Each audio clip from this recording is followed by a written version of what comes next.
speaker is a former chef and restaurant manager who, in recent years, has contributed to the local news websites Eco Rhode Island News and Rhode Island Future. At Eco Rhode Island News, he focused on climate change, waste management issues, local food movement, and agriculture. Everybody, please welcome to the stage Mr. David Fisher.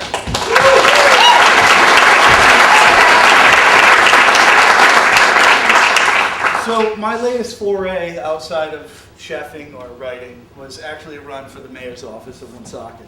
While I did not take the office, I still consider my campaign a success, and I hope that my story will inspire some of you to take a run at local office. Here are just some tools that you'll need. You will need an unabashed love for your city or town. To the outsider, Woonsocket is a city with seemingly insurmountable problems, but to me it is my home and my comfort. Remember that cities and towns aren't made up of bridges and roads, they're made up of people. Pick your party. I'm a member of the Green Party of Rhode Island, and I will give this advice to any of you who consider yourselves practicing Democrats or Republicans. Keep practicing. You might get it right someday. Do not, whatever you do, be paperwork adverse. If you're one of those weirdos who loves paperwork and bureaucracy, then running for office might be for you.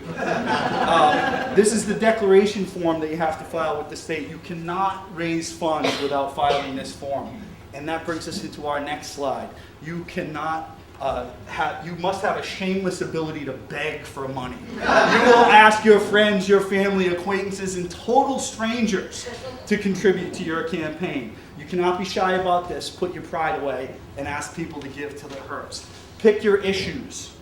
It's really easy to pick issues in Rhode Island because historically our cities and towns have been totally mismanaged.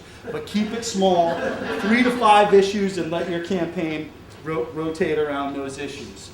Start yourself a website. This can be a blog, this can be a multi-tiered website. This is a place for you to collate your policy positions, your campaign contributions, your volunteer recruitment. All of those things are on your website. Use social media. This is a great way for people to spread their message out to a large number of people. Under no circumstances, though, should you tweet pictures of your junk. Invest in a good pair of walking shoes, because you will spend hours a day, months on end, walking around your community. It's a great way to shed those few extra pounds, but it's also a great way to get to know your community geographically and personally. Get yourself some literature. This is the palm card. It is the candidate stock and trade. And nothing will turn you from local Yahoo into legitimate candidate faster than some professionally printed material that you can leave on people's doors and never in their mailboxes. Get involved in your community. Stay involved. Get on boards, advisory committees, charities, you name it. I like to do neighborhood cleanups because I figure if I ever do get elected, I'll probably be cleaning up somebody else's mess anyway. Get help wherever you can and turn your enemies into allies. This is myself and now lame duck mayor Leo Fontaine in Woonsocket, who I at one point called a one-step thinker.